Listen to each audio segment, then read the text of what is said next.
Hello guys, നമ്മളിവിടെ ജർമ്മനിയിൽ nursing ഹോസ്പിറ്റലിൽ ചെയ്യുമ്പോൾ നമ്മൾ പ്രാക്ടിക്കലി പല സ്ഥലത്തും ചെയ്യും കേട്ടോ. ഇപ്പോൾ ഹോസ്പിറ്റൽ, അതേപോലെ old age home, Kinder clinic അല്ലെങ്കിൽ കിൻഡർ ഗാർഡൻ, അതേപോലെ സൈക്കാട്രി ഒക്കെ ചെയ്യും. അപ്പോൾ എനിക്ക് ഇത്രയും ചെയ്തതിൽ ഏറ്റവും ഇഷ്ടപ്പെട്ടതെന്ന് പറഞ്ഞു കഴിഞ്ഞാൽ സൈക്കാട്രി ആണ്. ഇവിടെ അതിന് സിഷ്യാട്രി എന്നാണ് പറയുന്നത്. ഇവിടെ ഞാൻ സിഷ്യാട്രി ആൻഡ് ചെയ്തൊരു ക്ലിനിക്കിലാട്ടോ. അവിടെയാണെങ്കിൽ കുറേ ഡിപ്പാർട്ട്മെന്റ്സ് ഉണ്ടായിരുന്നു. എനിക്ക് കിട്ടിയ ഡിപ്പാർട്ട്മെന്റ് എന്ന് പറയുന്നത് ഈ ആൽക്കഹോളും അതുപോലെ കനാബിസ് ഒക്കെ അടിച്ച് അതിന് അഡിക്റ്റീവ് ആയിട്ടുള്ള ആൾക്കാരെ നോക്കാനുള്ള ഒരു ഡിപ്പാർട്ട്മെന്റ് ആയിരുന്നു. അപ്പോൾ അവിടെ എൻ്റെ മെയിൻ ഡ്യൂട്ടി എന്ന് പറഞ്ഞു കഴിഞ്ഞാൽ അവർ പറയുന്നത് ഇവിടെ ബയോബാഹ്നിങ് ചെയ്യാന്നാണ്. ഒരു അസുബി എന്നുള്ള നിലയിൽ ഞാൻ ചോദിക്കും എനിക്ക് എന്താ ഇവിടെ ചെയ്യാനുള്ളത് എന്നുള്ള രീതിയിൽ. കാരണം ഇവിടെ വാഷനില്ല, കാര്യങ്ങളൊന്നുമില്ല. പറയും പക്ഷേ ബയോബാഹ്നം ചെയ്യാൻ പറയും.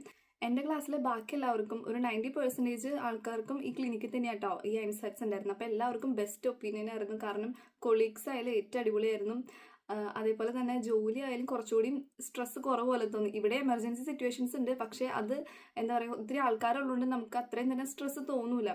അപ്പോൾ എൻ്റെ ഒരു ഇതിൽ എനിക്കിവിടെ ഏറ്റവും ഇഷ്ടപ്പെട്ട ഒരു ഇത് എന്ന് പറയുന്നത് സിഷ്യാട്രി ആട്ടോ. എൻ്റെ ഇവിടുത്തെ ഡ്യൂട്ടി എന്തായിരുന്നു എന്ന് വെച്ച് കഴിഞ്ഞാൽ രാവിലെ വരുമ്പോൾ ഇവരുടെ വിറ്റാൽവേർട്ടൊക്കെ നോക്കും, അതേപോലെ ക്യൂഷേ അല്ലെങ്കിൽ പേഷ്യൻസിന് എന്തെങ്കിലും ചെറിയ ഹെൽപ്പൊക്കെ ചെയ്ത് കൊടുക്കുക. അല്ലാണ്ട് പ്രത്യേകിച്ച് അവിടെ വേറെ പണിയൊന്നുമില്ല. അല്ലെങ്കിൽ പിന്നെ നമുക്ക് പഠിക്കാനായിട്ട് ഇപ്പോൾ നഴ്സുമാരുടെ കൂടെ അടക്കാം, എന്തെങ്കിലും പുതിയ പേഷ്യൻ്റൊക്കെ വരുമ്പോൾ അവരുടെ ഔഫ്നാമ എങ്ങനെ ചെയ്യണേന്നൊക്കെ, അത്രേ ഉള്ളൂ. അപ്പോൾ എന്താ സിഷ്യാട്രി എൻ്റെ ഒരു മൈൻഡിൽ ഭയങ്കര പാടായിട്ടായിരുന്നു എനിക്ക് തോന്നിയിട്ടുണ്ടായിരുന്നു. പക്ഷേ ഇവിടെ സ്റ്റാഫ്സും എല്ലാം കുറേ നല്ല ആൾക്കാരും അതേപോലെ ഒത്തിരി ആൾക്കാരും ഉള്ളതുകൊണ്ട് എനിക്ക് നന്നായിട്ട് ഇഷ്ടപ്പെട്ടു.